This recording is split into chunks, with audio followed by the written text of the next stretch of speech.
starting lineup. Come on, son, you got to get out there and take the mound. It's game time. What does the skipper have to say? It's an attitude, you got to be willing to defend. You got to be willing to base run, or you can't play here. It's the leadoff show powered by the Potawatomi Sportsbook with Tommy Wortz on 1250 AM and 105.7 FM, The Fan.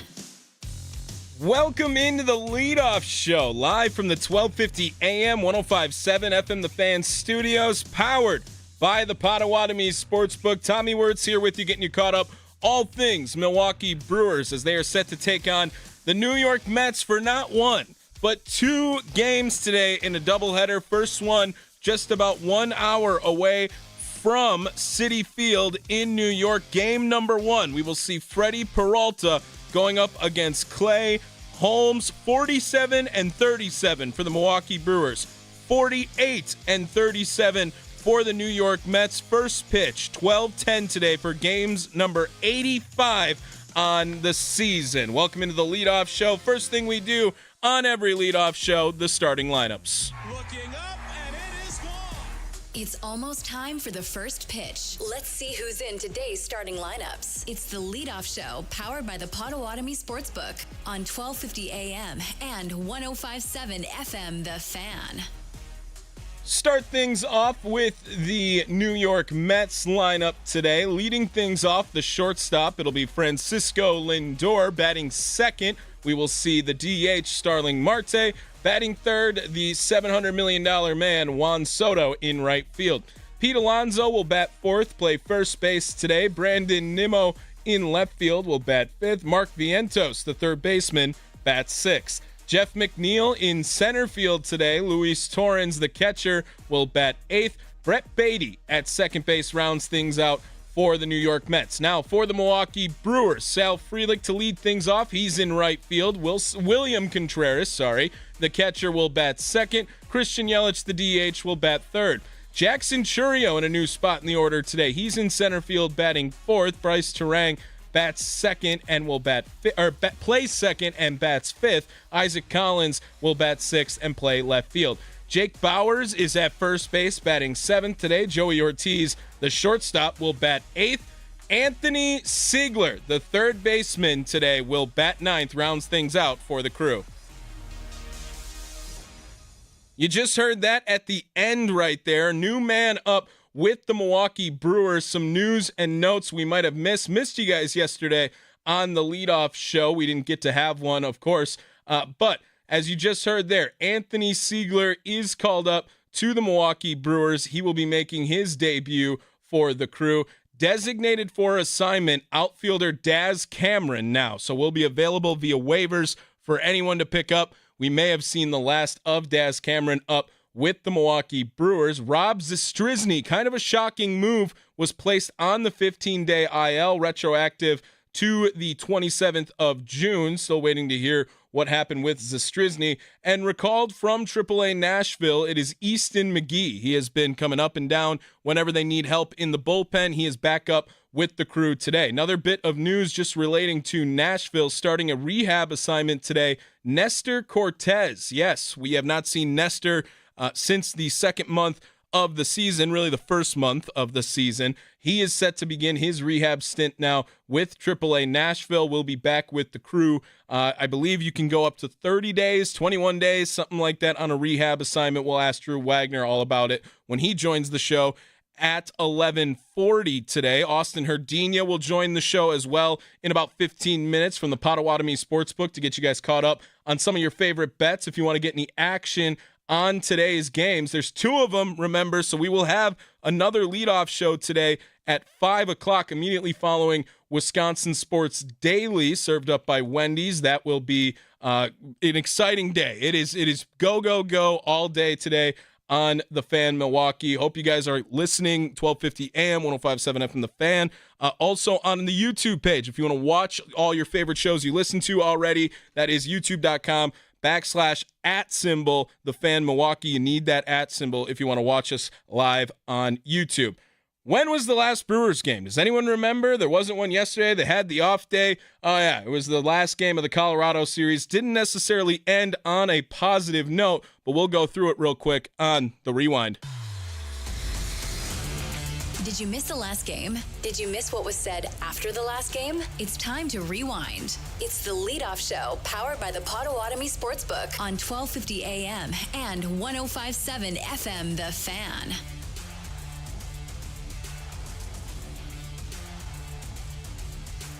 Milwaukee Brewers sent out Chad Patrick going up against German Marquez of the Colorado Rockies. And in the game that we saw on Wednesday, the Brewers actually would strike first, but it was a pitcher's duel to begin the game. 5 innings for both starting pitchers until we saw a run come across. In the bottom part of the 6th inning, Sal Frelick got the scoring started with his 5th home run of the season. Played third base last year. Here's Sal Frelick, deep into right field. Did he get it? He did! Sal Frelick puts the Brewers on the board. Highlights courtesy of FanDuel Sports Network. That was Sal Frelick hitting his home run to make things 1-0 in favor of Milwaukee. Then later on in the inning, after Jackson Chourio would strike out, Christian Yelich connecting on another big fly for the 2nd run of the inning for the Crew. And Yelich deep into left field. That's got a chance. Goodbye! Christian Yelich. Solo home run. 2nd homer of the inning for the Brew Crew, and it's 2-0. That would make it 2-0 in favor of Milwaukee. Chad Patrick's day was done after 5 innings. Nick Mears came in for the 6th, had a scoreless inning. Jared Koenig coming in the 7th inning, making things nice and easy for him after giving up a leadoff single to Kyle Farmer. Was able to go 1-2-3 after that. Then in the 8th inning, Abner Uribe would come in. He would strike out Beck to start things off. Jordan Beck. Tyro Estrada would fly out. Then Ryan McMahon reaching on an infield single. However, the throwing error would move him over to second base. Then Brenton Doyle, ultimate Brewer killer, would double again, and he would bring the first run across for the Colorado Rockies. Then in the 9th inning, Trevor McGill coming in, gets the first 2 men out, gets a strike on Orlando Arcia, 2 strikes away from sweeping the Colorado Rockies. Our old friend Orlando Arcia would homer to left field and tie things up.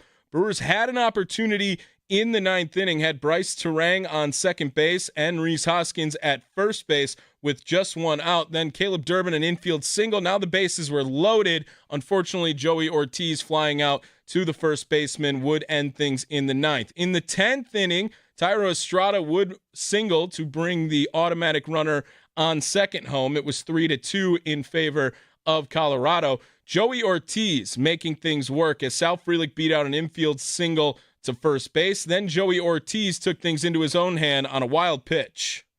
Tying run at third, winning run at first. 3-2 Rockies in the 10th. And that's in the dirt, gets away, coming to the plate, the slide, and he's safe! Oh my goodness, Joey O! We are tied on a risky dash to the plate by Ortiz. He just got in there.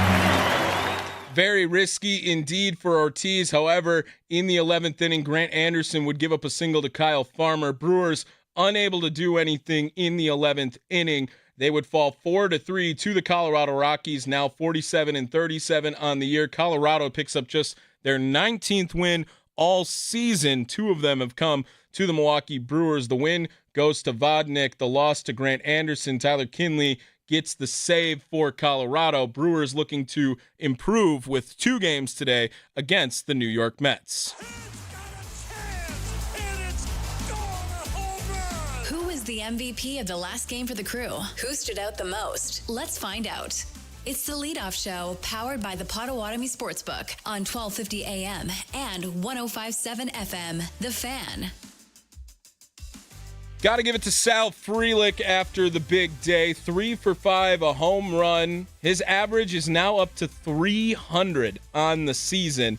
Leads the Brewers in that category. Unfortunately, no victory to come from the performance from Sal Frelick, but it felt like the Brewers had so many opportunities in that game, and they go 4-2 over their 6-game stretch with the Pittsburgh Pirates and the Colorado Rockies. Ultimately, not super disappointed about the performance, indeed, but you would have liked to have seen 5-1, maybe 6-0 if you were really optimistic against two of the worst teams in the National League. But that's just baseball, as Drew Wagner would said. It's the leadoff show live from the 1250 AM, 105.7 FM The Fan Studios, powered by the Potawatomi Sportsbook. After the game, Sal Frelick speaking to the media. Here is the 29th MVP. Yeah, kind of had like 3 different fastballs, some cuts, some sinks, some rides. So he did a great job, just kind of mixing those, locating them, and I just thought he was missing barrels early there. Did it just kind of feel like all day you were seeing good arms? I mean, yeah, I mean, some 102s late in the game. Yeah, I mean, there's not, it's, MLB, so I just tell people, like, there's not an easy at bat. Everyone's good. Any pitcher that goes out there is here because they're good, and they have some sort of edge where they can get you out. So, I mean, you saw some nasty stuff today. I have a bullpen for them, so, you just got to be locked in every time you go up there. So it's been about 3 weeks or so since you've been hitting leadoff. It looks like you're really comfortable up there. Is this the role that you're enjoying, and does it feel natural to you? Would you like to stay there? I enjoy playing. I enjoy skip write my name in the lineup every day, whether that's first, sixth, ninth. I really don't care. If it's first right now and that's what he asked me to do, it's what the team asked me to do, like, I'll go up there and try my best. But yeah, I mean, no different really than anywhere else in the order. So when you're 1 out away from winning that game in the ninth, how hard is it to keep going? And you just have to find yourself having to keep scoring. Yeah, I mean, that's I wish we got the last out, but it's fun. That's why you play this game, like games like that.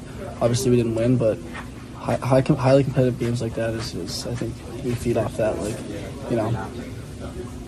extras are extras, but I mean, everyone in here was fired up to get a chance to walk it off. So obviously, it didn't go our way today, but I don't think it's really hard necessarily to get back in the dugout and try to rally guys up because everyone's still chomping at the bit.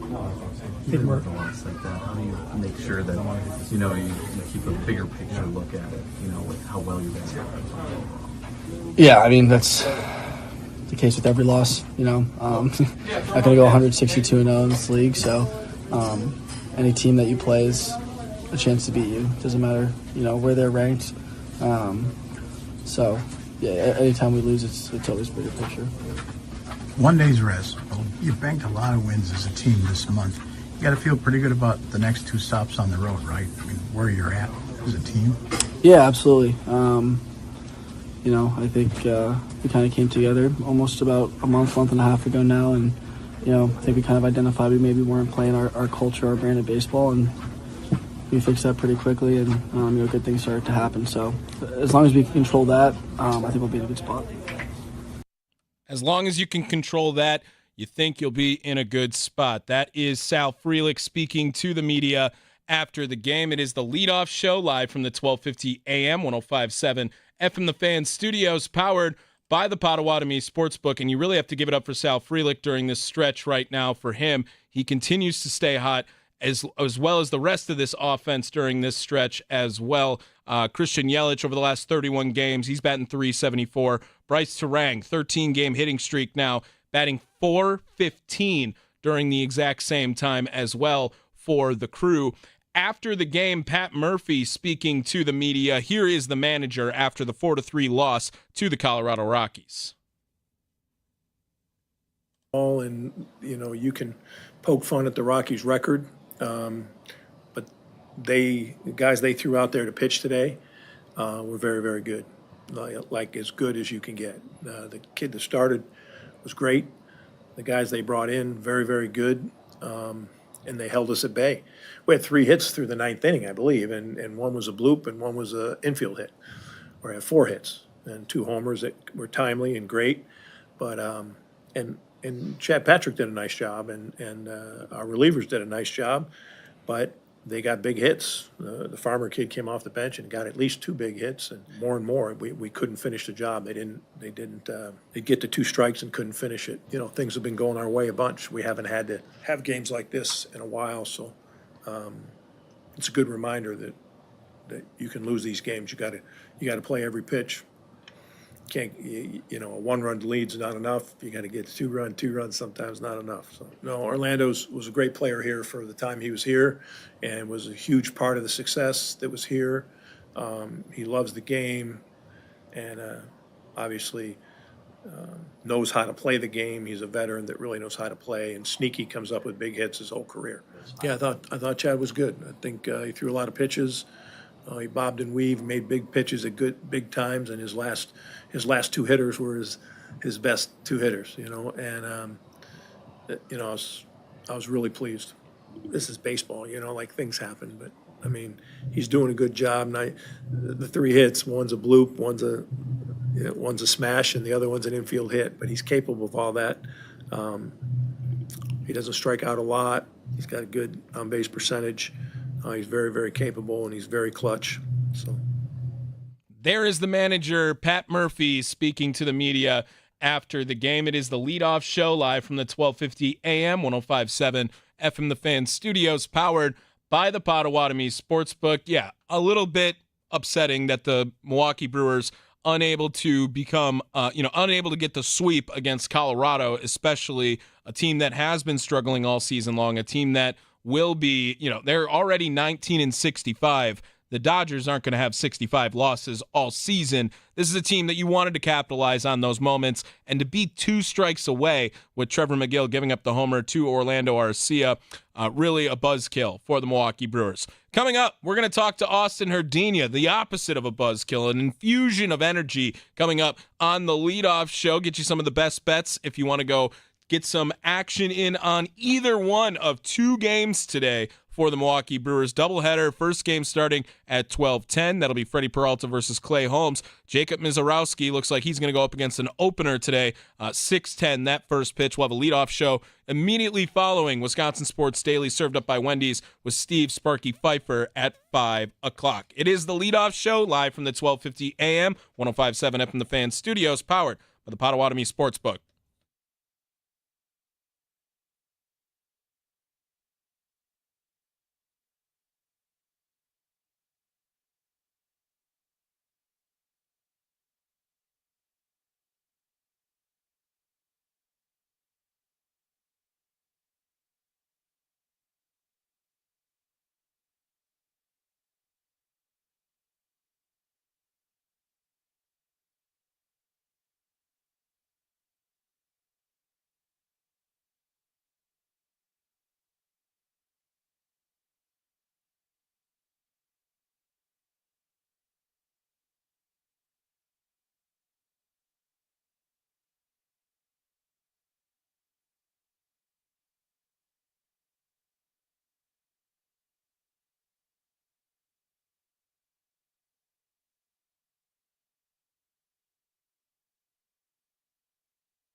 Let's get the latest on today's odds for the game. What's the best way to go? Let's check in with our expert from the Potawatomi Sportsbook to find out. It's the Leadoff Show, powered by the Potawatomi Sportsbook on 1250 AM and 105.7 FM, The Fan.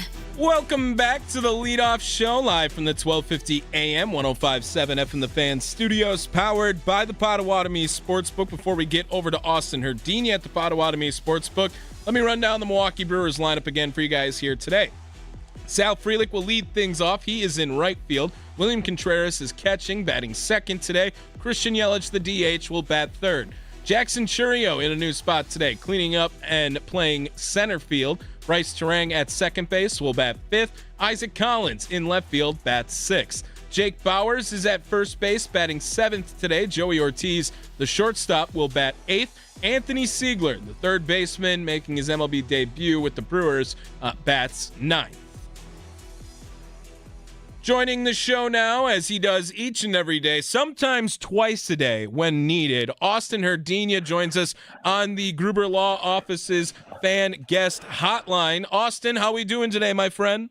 Pretty good. We've got a doubleheader today. That's exciting. I love two Brewer games in one day. Who doesn't? I know. I'm super excited. We haven't talked since you were last at the game. An all-time bad beat, Austin. We were two strikes away from another hit at plus 600. All we needed was Orlando Arcia to not get a hit, and then he hits the game-tying home run from a couple of days ago. Brewers eventually fall, but that one stung a little bit, Austin. Oh, that was brutal. I was standing up, clapping as everyone else was in the stadium, just waiting for one more out, and he silenced the crowd with that home run. That was brutal. And then we went on to lose the game, too, and that's just tough pill to swallow to end the series. Yeah, recipe for a disaster indeed. Austin Herdini joining the leadoff show. But we have two chances today. We get two parlays for the people. We'll just do one in this leadoff show, and then again at 5:20, you'll join us on the second leadoff show today. We'll draw a different one up. But looking at today's money line, it is favoring the New York Mets, minus 132 for game one. Run line at 1.5 is in Milwaukee's favor at minus 200. And the over-under set at 8 today, Austin, for game number one of the series. What do you like in today to start things off with your most popular bets over at the Potawatomi Sportsbook? So the Mets and the Brewers, this is something where I feel like maybe I just have a bad taste in my mouth for how it ended on Sunday. I don't know, but I feel like the Mets are going to get this first one today. The total of 8, I think that's a pretty good number, so I'm going to stay away from that one. But yeah, the Mets to win, and I think Juan Soto, I think he's going to hit one out. So if you put those two together, you're looking at plus 500. Plus 500 over at the Potawatomi Sportsbook. It is the New York Mets money line, Juan Soto to hit a home run. Freddie gives up homers. I mean, we are aware of that. Usually gets the high pitch count because he likes to strike guys out, but he's going to throw the fastball a lot, and the Mets did pay $700 million plus for Juan Soto to be a part of the organization for some time now. Austin Herdini joins us from the Potawatomi Sportsbook manager over there. Austin, I know we're a Brewers baseball show, but we got to get your reaction yesterday. The Bucks, big moves yesterday, shocking the NBA world. Miles Turner, a Milwaukee Buck, Damian Lillard waived by the team. What was your reaction to that? My reaction was I didn't understand it because yeah, with Lillard, you're probably looking at missing this entire season, coming back, another year older the following season. Would we still be a contender? I don't know. But what we did was we got rid of him for nothing, and all we did was just open up the money to sign Miles Turner to over $100 million for a guy that, no offense to Miles Turner, but he's not even an all-star caliber player, and we're paying him over $100 million. I feel like this move, it's not gonna be a move that puts us into contending in the East again. So for me, I feel like we didn't really improve at all. All right, well, we'll see what happens with it. Definitely jaw-dropping in Milwaukee yesterday during that. Milwaukee Brewers looking to improve the mood in Milwaukee for Austin Herdini today. His parlay for the people. Mets money line, Juan Soto to homer. It pays plus 500 over at the Potawatomi Sportsbook. Austin, what's going on over at the Potawatomi Sportsbook that people should know about? What are some upcoming events, other fun things to do over at Potawatomi? Well, I'll tell you what, with doubleheader today, come on in and you get the whole day of watching the Brewers baseball. Live from the Big Apple in New York. This Friday, 4th of July, come bet on the hot dog eating contest. We have that available for betting right now. 71.5 hot dogs for Joey Chestnut, over or under. That's the number right there that we're getting the most bets at. People are betting the over.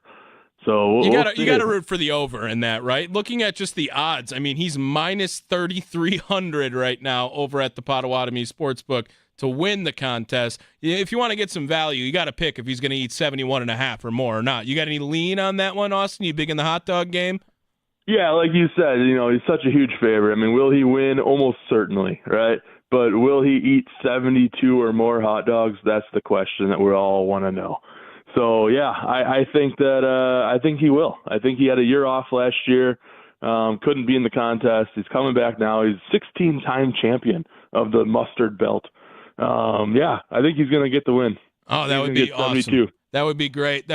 Austin Herdina joins us from the Potawatomi Sportsbook. One more reminder on his parlay for the people in Game 1 today. Mets money line, Juan Soto to homer. It pays plus 500 over at the Potawatomi Sportsbook. Austin, thank you so much for jumping on today. I'll talk to you later again, my friend. All right, thank you. Go Brewers. There he is, Austin Herdina over at the Potawatomi Sportsbook, joining the leadoff show live from the 1250 AM, 105.7 FM The Fan studios, powered by the Potawatomi Sportsbook. Next up here, from a couple of days ago now, just wanted to make sure you guys heard this if you did not, but Brandon Woodruff spoke to the media the other day and talking about his final rehab outing nearly ending up being a live bullpen in a batting cage. But speaking of fitting, he's ready to take the mound in Miami. Yes, we are expecting Brandon Woodruff to pitch in the Miami Marlins series later on in the weekend or into next week. Here is Brandon Woodruff speaking to the media, audio courtesy of Kurt Hogue on Twitter. It was kind of I knew there was going to be rain in the area. I knew there was a possibility, but it was almost like I got completely hot, and then I was about to start playing catch, and then they pulled the tarp, and so I essentially, went inside and sat, and I think it rained for like an hour, and they expected it to push out, but it kind of just sat there. So I was very close to having to throw a live in the batting cage. They had a mound in the batting cage, so I almost had to do that, but thank goodness it got out of there. And honestly, there was, as far as I just wanted to get my pitches in and just come out of it. That's all I was focused on. And now it's just getting ready to prepare to pitch again in the major leagues and just figure out how it's going to work, how my stuff's going to work, and cause that's been the difficult thing. Is now it's the third essentially ramp up. It's I know how to pitch, but it's I'm still fine tuning sequencing, usage, stuff like that. And so all that, there's way more knowledge here. So I think it'll be I'll have a little bit better idea how I want to do that, based off the information I have right now. So. But other than that, I felt good and come out of it, and we'll go from there. Exciting. How did it feel waking up that next morning, realizing the attitude shifts a little bit? I was about 4 hours of sleep, and then I was going to catch an early 6 a.m. flight here to New York, and it was pushed back by 2 hours.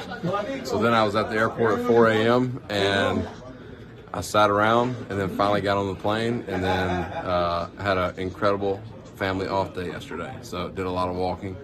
And but yeah, just getting back in the familiarity here, it's I've never missed a step. I know it's been 2 years, but essentially it feels like you just fit right back in, and that's fortunate because I've been able to play long enough to have many trips here. It's probably a lot of these guys' first time coming here, and I've been fortunate to basically hit every ballpark. So in terms of that, none of that's out of the ordinary. It's just getting back into a routine and hopefully just continue to stay healthy and I know if I can do that, I will figure out how to get guys out at a high level again. It's just a matter of consistency, and that's it. So, but yeah, getting here and just knowing that, you know, I'm going to pitch again in the major leagues is exciting, and you know it's been a long time. So, yeah. Do you feel like physically you're where you want to be, or like as you thought about this process, Yeah. is your stuff where you thought it would be?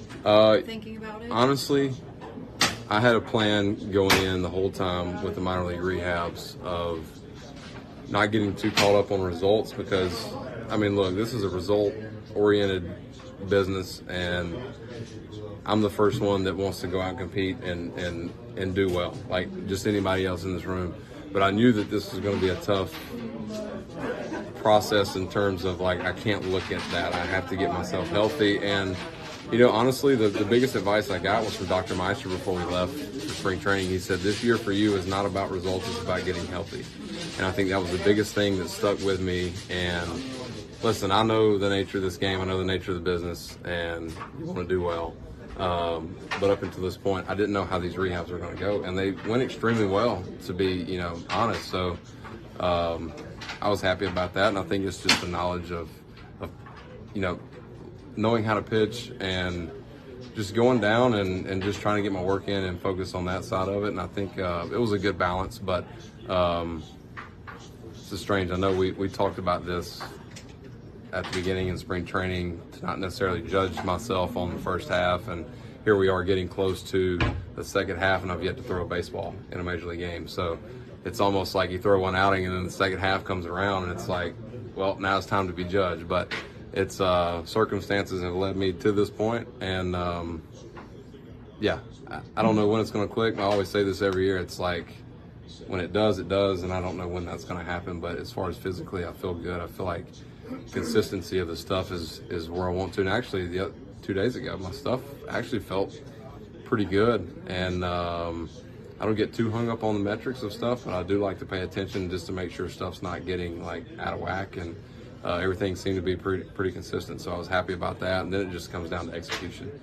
Execute, mix it up, and just be a pitcher, and that's what it comes down to. Woody, what do you think of the circumstance of it coming in Miami? Yeah, kind of strange.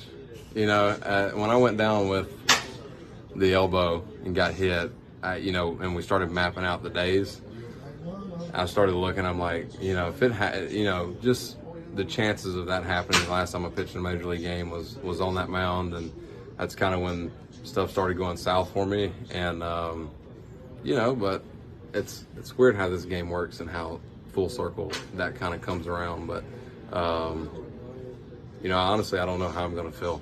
I don't know. Like, I'll be excited to go pitch, but I don't know the emotions, and I'll just be excited just to go pitch in a Major League Baseball game again, and whatever happens, and then just go from there. That is Brandon Woodruff speaking to the media before yesterday's game that eventually was postponed. It is the leadoff show live from the 1250 AM 105.7 FM The Fan studios, powered by the Potawatomi Sportsbook.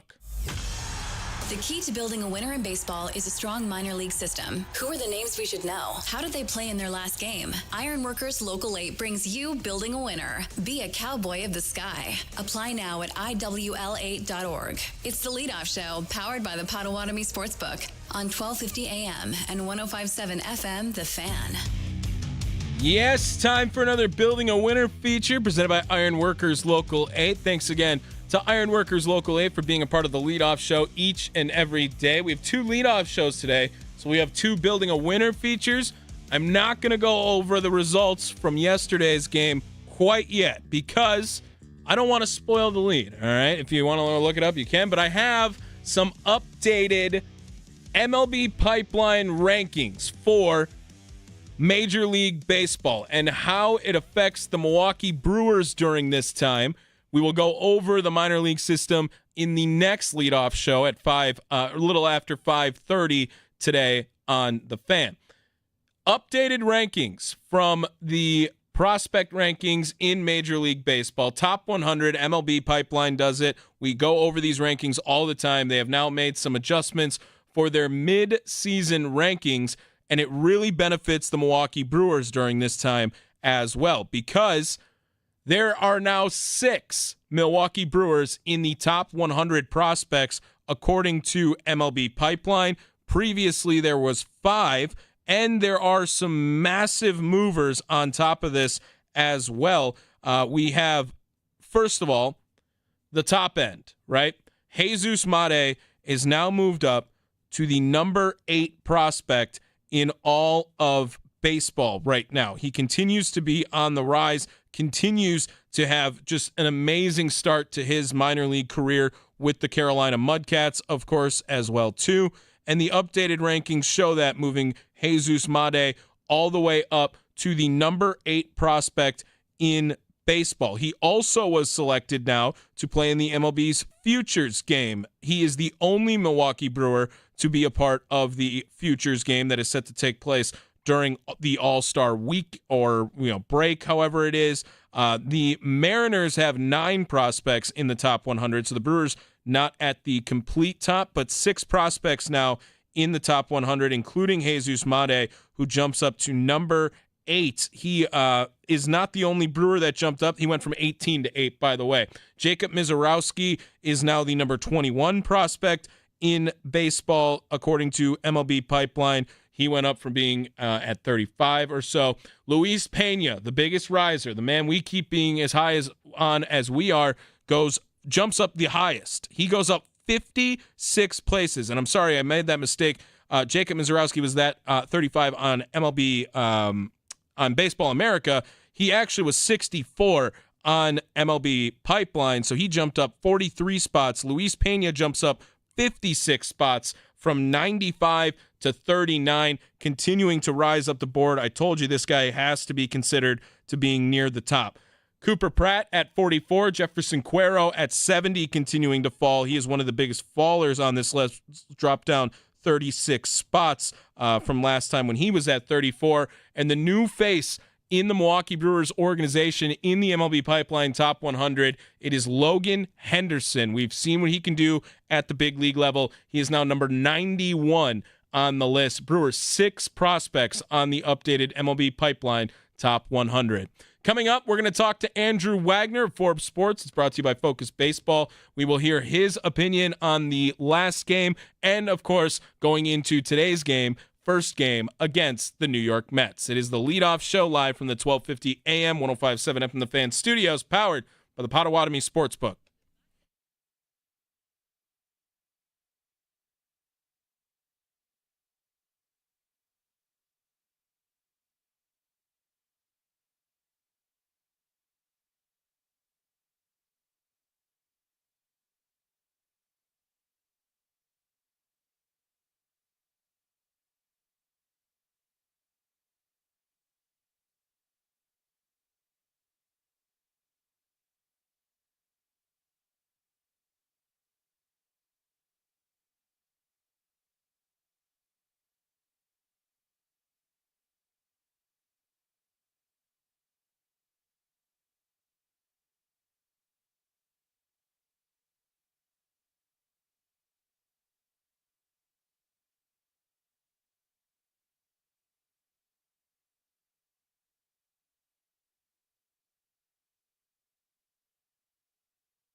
What's the latest on the Crew? Let's go inside the clubhouse with Drew Wagner of Forbes Sports on the Leadoff Show, powered by the Potawatomi Sportsbook on 1250 AM and 105.7 FM The Fan. Inside the Clubhouse is brought to you by Focus Baseball. Sign your kids up now for July open tryouts at focusbaseball.com, ages 6 to 17. Welcome back to the Leadoff Show. Oh my gosh, I knew I was going to do that at least once today. Powered by the Potawatomi Sportsbook, live from the 1250 AM 105.7 FM The Fan studios, powered by the Potawatomi Sportsbook. Before we get over to Drew Wagner, let me run down the Milwaukee Brewers lineup one last time for you guys here today. Sal Frelick in right field leads things off. William Contreras is catching, batting second. Christian Yelich, the DH, will bat third. Jackson Chourio in center field will bat cleanup today. Bryce Terang at second base will bat fifth. Isaac Collins in left field bats sixth. Jake Bauers at first base will bat seventh. Joey Ortiz, the shortstop, batting eighth. Anthony Siegler, the third baseman today, will bat ninth and round things out for the Crew. Joining the show now, you can find his work at Forbes Sports and at The Fan Milwaukee. You can follow him on Twitter at @byandrewwagner. It is Drew Wagner joining the Leadoff Show. Drew, good morning. I don't usually get to talk to you in the morning. How are we doing today so far? Doing all right, because we don't have to sit through two games at Citi Field with Kurt. So we're good. You know, he took a video of Anthony Siegler. He got exposed on wherever the cameraman was, and he hasn't posted it yet, and he's gatekeeping the Anthony Siegler audio. So it's 2 weeks in a row now I'm calling out Kurt Hogue. Yeah, stupid Kurt tends to do that. He's he's an elitist. He has a whole full-time job with benefits, so he thinks he's better than you. Yeah, well, we'll get there someday. Drew Wagner, joining the Leadoff Show live from the 1250 AM 105.7 FM The Fan studios, powered by the Potawatomi Sportsbook. Drew, just a real quick hit on the last game because it was a couple of days ago now. Really felt like that was another one the Brewers kind of let get away from them. Just 2 strikes away, and our old pal Orlando Arcia able to tie things up in the 9th inning. Were you concerned? I mean, let's go back 6 games, right? Brewers go 4-2 over that stretch against Colorado in Pittsburgh. How do you think that is in terms of what the Milwaukee Brewers were trying to do and what you think would have been sufficient in the clubhouse for them? I think 4-2 is fine. I said this yesterday with Sparky and Monday with Mace and Mitch. You know, the only downside to it is the 2 losses came on days that the Cubs lost, and they could have gone into New York, tied or even in the lead in the division, or at least in the lead for the wild card teams. In the grand scheme of things, it's a missed opportunity. They still have plenty of chances, still plenty of time. All in all, 4-2, even against 2 teams like that, that's good. Like, you can't really complain about that. Sweeps are hard. We've talked about this time and time again. Sweeps are hard. And the best teams in baseball can get swept sometimes. The worst teams in baseball can eke out victories sometimes. They're still professionals. They're still good players on the team. They still have pride. They're still competitive, all that stuff. Sunday was unfortunate. It was one bad pitch. He hung a curveball at the worst possible time. And I talk about this. This is something that I repeat over and over again, and people are probably sick of it. Home runs are thrown. And this is example number 1. McGill made a mistake. He hung a curveball. Orlando Arcia saw it, got it, drove it, cleared it. No, I think that's a great point, and it's a good thing to circle back on because you have been very adamant. Home runs are thrown, they're not hit, and that was a pitch that was a mistake, and Orlando Arcia took advantage of it, ultimately leads to the Milwaukee Brewers losing 4-3 over the Colorado Rockies on the 29th. Feels so long ago since we last talked. Drew Wagner joining the Leadoff Show live from the 1250 AM 105.7 FM The Fan studios, powered by the Potawatomi Sportsbook. Follow Drew on Twitter @byandrewwagner. Drew, let's talk a little bit about today and yesterday with some roster moves corresponding for the Milwaukee Brewers. Daz Cameron designated for assignment. Anthony Siegler called up from AAA. We saw Easton McGee get recalled from AAA Nashville, and Rob Zastryzny moving to the 15-day IL. Did you have any inclination, any idea any of these moves are going to be happening, or were you caught off guard a little bit by some of these moves that happened with the Milwaukee Brewers organization yesterday? A little bit. I saw the tweet, I think it was Sunday night, about Siegler getting called up. That didn't surprise me as much. I think it's the second part of it that kind of surprised me a little bit. First off, it was easy to forget that Daz Cameron was still on the team. Yeah. He'd been used so sparingly. Okay, I can see that.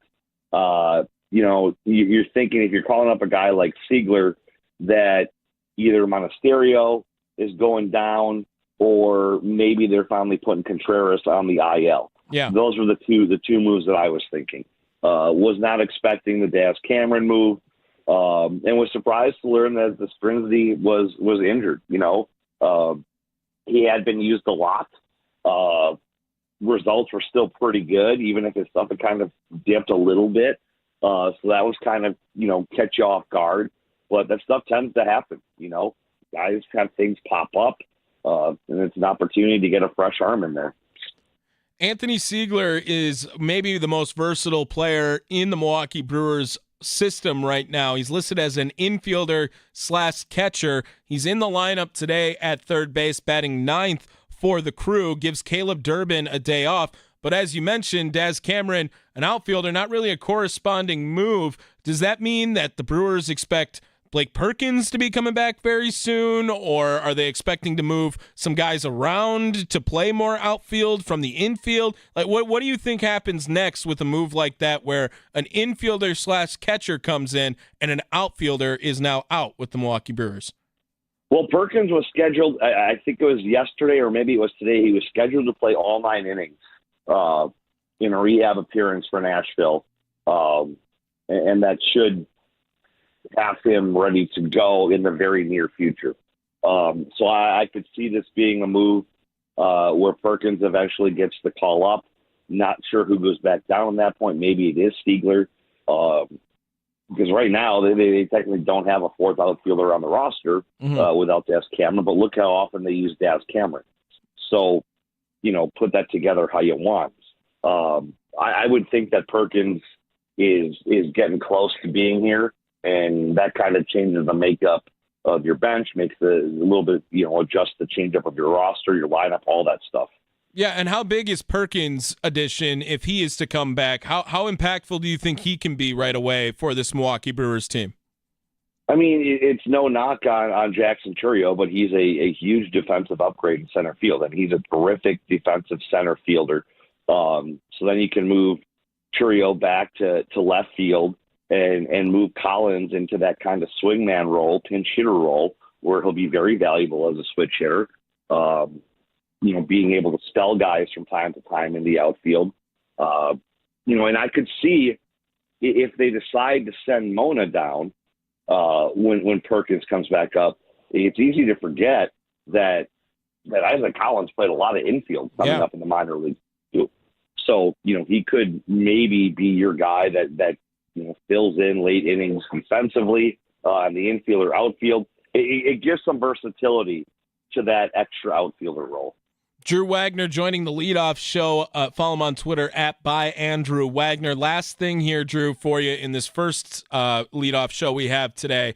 How do you maintain, what is the vibe of doubleheaders in a major league clubhouse? How do you maintain that focus? How do you separate from game one in game two in the same day? I'm sure they were appreciative of 2 days off in a row as the news came that the game was going to be called much earlier than it usually does yesterday. But now you have to attack 2 games, 1 day. What goes into that for a major league ball player?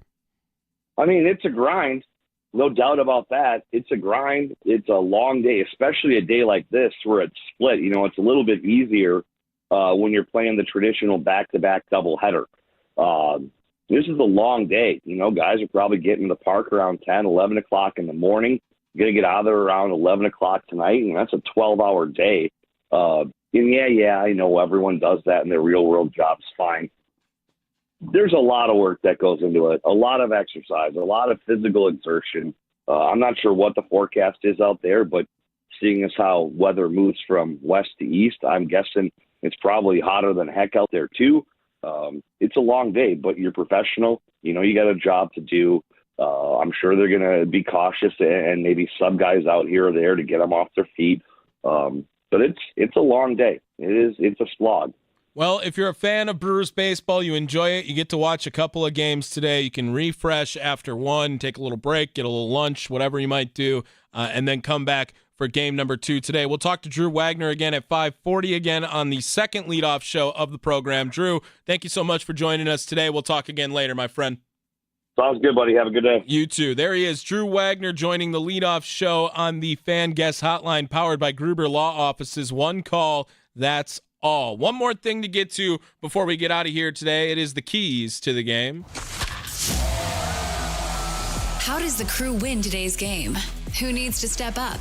Let's find out with the keys to the game. It's the leadoff show powered by the Potawatomi Sportsbook on 1250 AM and 105.7 FM, The Fan. I think today, especially for double headers, that it is a big manager day. And specifically, Pat Murphy in game number 1, who do you utilize out of the bullpen? Because you would assume that if you come out of the bullpen in a game and you pitch, your availability in game number 2 significantly declines, if available at all. It's very important to utilize the bullpen correctly today in game number 1 specifically. Because if you need to get the win, go for it. But make sure that you have people ready for game number 2 for the Milwaukee Brewers, because it's a long day, like Drew Wagner said. About 12 hours of baseball for these guys. They're going to get in at 11, got in already, rather, and they're going to leave at 11 o'clock at night. Pat Murphy, this is your day today, because utilizing the bullpen is something he loves to do, loves to showcase. Make sure that you do it correctly today. That is today's key to the game for game number 1, utilizing the bullpen out of Pat Murphy's side of things. Now, don't think you got rid of me that easy. We're going to have another leadoff show today for game number 2 of the series between the Milwaukee Brewers and the New York Mets. Game number 1 coming up here from Citi Field, and it'll be Freddie Peralta going up against Clay Holmes. For game number 2, it looks like it's Jacob Mizorowski slated now to up against Blade Tidwell. We will be back right after Wisconsin Sports Daily, served up by Wendy's right here on The Fan. Immediately following that, the second leadoff show of the day. It is the leadoff show live from the 1250 AM, 105.7 FM The Fan studios, powered by the Potawatomi Sportsbook. Don't forget, send them home.